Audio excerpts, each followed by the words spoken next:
राम प्रकाश की बाजार के नुक्कड़ पर छोले भटूरे की छोटी सी दुकान थी जो उसने 8,000 रुपए महीने किराए पर ली हुई थी। पहले तो राम प्रकाश की छोले भटूरे की बहुत बिक्री हो जाती थी, उसका काम अच्छा चलता था। पर अब बाजार में छोले भटूरे की और भी दुकानें खुल गई, जिस वजह से राम प्रकाश का काम बहुत कम हो गया। राम प्रकाश बहुत परेशान रहने लगा। अरे राम प्रकाश, कब तक देगा किराया? आज दे रहा है? बस कुछ दिन और रुक जाइए हरिराम जी, 2,000 रुपए किराए में कम है। या तो आप 6 ले जाओ, 2 रह जाएंगे, मैं आपको बाद में दे दूंगा। अरे मैं कोई सब्जी थोड़ी खरीद रहा हूँ जो आलू पहले ले लो गोभी बाद में ले लो। है किराया मांग रहा हूँ अपनी दुकान का, अगले हफ्ते आ जाऊंगा। 1 हफ्ता और काम कर ले, अगर 8,000 रुपए मिल गए तो तू दुकान में काम करते रहना, वरना मेरी दुकान खाली कर देना। दुकान का मालिक राम प्रकाश को धमका कर चला गया। अब राम प्रकाश को यही चिंता थी कि 1 हफ्ते में थोड़ा काम चल जाए, जिससे किराया भी निकले और घर का खर्च भी। शाम को राम प्रकाश जब घर लौटा तो घर पर एक और खर्चा आ गया। बिंदिया मौसी की शादी कब है मम्मी? अगले हफ्ते ही है बच्चों, हमें बहुत सारी तैयारी करनी है। तुम्हारी मौसी की शादी में गांव जाना है, बस तुम्हारे पापा आते ही होंगे। अरे लो, तुम्हारे पापा आ गए। किसकी शादी में जाने की बात हो रही है? तुम्हारी साली की शादी है, अगले हफ्ते सोमवार के दिन है। हम सभी को गांव जाना है। माँ ने बोला है 3 दिन पहले ही आ जाना, बहुत काम होगा। और पता है बापू तो है नहीं, सुरेश भैया अकेले कितना ही संभाल लेंगे। शीला की बातें सुनकर राम प्रकाश के दिमाग में एक बात आई। काम तो अभी है नहीं, अगले हफ्ते मालिक किराया मांगने आएगा। अगर मैं गांव में हुआ तो किससे पैसे मांगेगा? दुकान तो बंद रहेगी। हाँ, शादी में चला जाता हूँ, कुछ दिन सुकून तो मिलेगा। यहाँ तो काम है नहीं, तो वैसे ही दिमाग परेशान रहता है। क्या सोच रहे हो? हाँ, चलेंगे शादी में। तुम्हारी बहन की शादी है तो हमारा जाना जरूरी है, 1 हफ्ता तो रुक ही आएंगे। शीला खुश हो गई और कुछ दिनों बाद राम प्रकाश अपनी साली की शादी में गाँव चला गया। राम प्रकाश एक दिन शादी की खरीदारी के लिए अपने साले के साथ गांव के बाजार में गया हुआ था। गांव के बाजार में छोले भटूरे का ठेला लगा हुआ था, जिस पर बहुत भीड़ थी। अरे जीजा, तुम्हें मैं गांव के छोले भटूरे खिलाता हूँ। शहर में तो तुम खुद बेचते हो ना, अब यहाँ का स्वाद चखो। निरंजन के छोले भटूरे पूरे गाँव में फेमस है। लग तो रहा है, क्योंकि ठेले पर खड़े होने की भी जगह नहीं है। अरे यहाँ तो लाइनें लगी हुई है। और क्या जीजा जी, यहाँ पर रोजाना ऐसी भीड़ होती है। आओ तो तुम्हें निरंजन से मिलवाता हूँ। और भाई निरंजन, सब बढ़िया चल रहा है? हाँ, सब बढ़िया। और बताओ, लगा दो प्लेट? बिल्कुल लगा दो, इनसे मिलो। ये मेरे जीजा है, शहर में छोले भटूरे की दुकान चलाते हैं। मैंने कहा अपने हाथों के तो तुमने कई बार खाए होंगे, आज हमारे निरंजन भाई के हाथों के खाकर देखो, इसीलिए तुम्हारे ठेले पर ले आया। अरे रघु, फटाफट से छोले भटूरे की प्लेट लगा, बहुत बढ़िया लगाना। ये शहर से आए हुए हैं, हमारे मेहमान है ये। बहुत बढ़िया तरीके से छोले भटूरे के साथ में अचार और प्याज रखकर निरंजन ने राम प्रकाश और सुरेश को खाने के लिए दिया। पहले ही निवाले में राम प्रकाश को कुछ अलग सा स्वाद महसूस हुआ। अरे वाह, ये छोले तो सच में गजब के स्वादिष्ट है। ऐसा स्वाद तो मैंने पहले कभी नहीं चखा।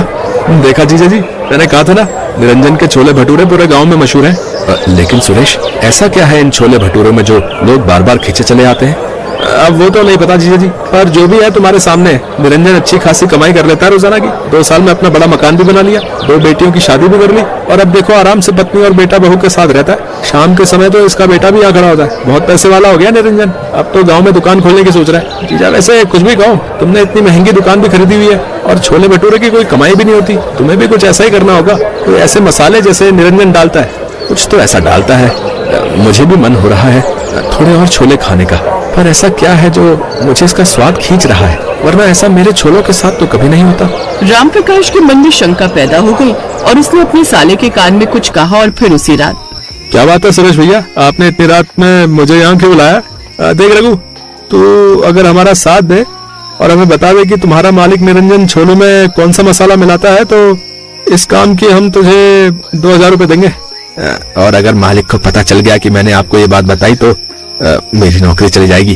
अरे रघु, मैं शहर में रहता हूँ, अब यहाँ थोड़ी आऊंगा। मैं तो अब वापस जा रहा हूँ, मैं वहाँ काम करूंगा। इससे निरंजन को क्या ही मतलब होगा? कौन सा वो मुझे देखने आ रहा है? ये बात भी ठीक है। ठीक है, लाओ पैसे मुझे दो, मैं राज बताता हूँ। ये ले पैसे और जल्दी से बता।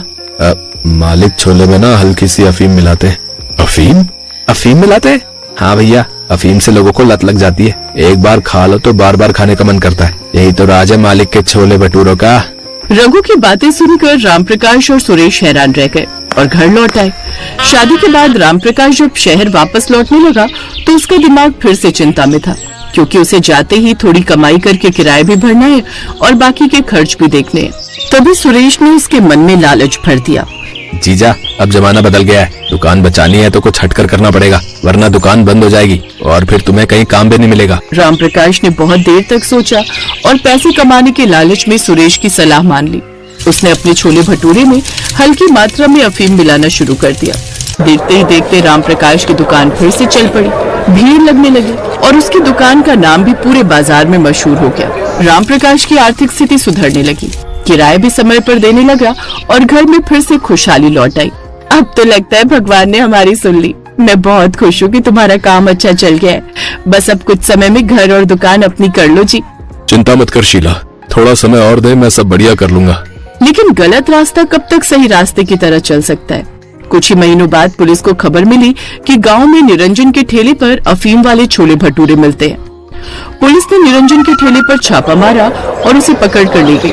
सब गांव वाले बहुत पछता रहे थे कि उन्होंने निरंजन के ठेले से अफीम वाले छोले खाए हैं। सुरेश तो ये सच्चाई जानता था। उसने राम प्रकाश को फोन मिलाया और निरंजन के पकड़े जाने की बात बताई। जीजा, मेरी मानो तो रहने दो, अफीम मत मिलाओ। निरंजन पकड़ा गया है, कहीं ऐसा ना हो शहर में पुलिस तुम्हारी दुकान पर भी छापा मार दे और तुम पकड़े जाओ। अरे ऐसा नहीं होगा सुरेश, ये शहर है, यहाँ पुलिस को आसानी से कुछ पता नहीं चलेगा। कमाई देखकर राम प्रकाश की आंखों पर बेईमानी का पर्दा चढ़ गया था। उसे सब कुछ अच्छा अच्छा लग रहा था, पर एक दिन उसकी गलती खुद ही पर भारी पड़ गई, जब शीला ने वही मसाला एक सब्जी में मिला दिया और उसकी तबीयत बिगड़ गई। मैंने तो भूख लगी थी, खाना खा लिया, अब तुम और बच्चे भी खा लो। देखो आज मैंने सब्जी में तुम्हारी वही छोले वाला मसाला मिलाया था। अरे मुझे चक्कर क्यों आ रहे हैं, बहुत जी घबरा रहा है। मैंने तो बस सब्जी रोटी खाई है। सुनो जी, मुझे कुछ हो रहा है, मुझे कुछ दिखाई नहीं दे रहा। देखते ही देखते शीला बेहोश हो गई। राम प्रकाश घबरा गया, बच्चे भी रोने लगे।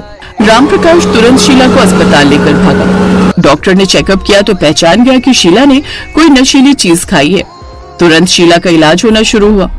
हे भगवान, मैंने तो दूसरों के साथ साथ अपने ही परिवार को खतरे में डाल दिया। पैसे के लालच में मैं ये क्या कर बैठा। राम प्रकाश की आंखों के आगे उन सभी ग्राहकों की तस्वीरें घूमने लगी जो रोज उसकी दुकान से छोले भटूरे खाकर जाते थे। वो उन्हें बीमार कर रहा था। लगता है आपकी पत्नी ने गलती से कोई नशीली चीज खा ली थी। वैसे अब वो खतरे से बाहर है, आपको उनका पूरा ख्याल रखना है। क्या बाजार का कुछ खाया था क्या? जी वो, हाँ छोले। ओह, शायद यही उनकी बीमारी का कारण है। चलिए कोई बात नहीं, हमने दवाई दे दी है, थोड़ी देर में छुट्टी हो जाएगी, आप उन्हें घर ले जाना। थोड़ी देर बाद शीला की तबीयत ठीक हो गई। राम प्रकाश ने उसे सच नहीं बताया क्योंकि वो जानता था कि अगर उसने शीला को सच बताया तो वो अपनों की नजरों में ही गिर जाएगा। राम प्रकाश ने फोन करके सुरेश को सारी बात बताई। सुरेश को भी बहुत पछतावा हुआ क्योंकि इस गुनाह में वो भी पूरा भागीदार था। राम प्रकाश ने बेईमानी छोड़कर दोबारा ईमानदारी से काम शुरू किया। इस कहानी से हमें ये सीख मिलती है कि लालच और गलत रास्ता चुनने से क्षणिक लाभ तो हो सकता है, लेकिन अंत में इसका परिणाम दुखद और विनाशकारी ही होता है। सच्चाई और ईमानदारी से कमाया हुआ धन ही जीवन में सुख शांति लाता है। इसलिए हमें सदैव ईमानदारी के मार्ग पर ही चलना चाहिए।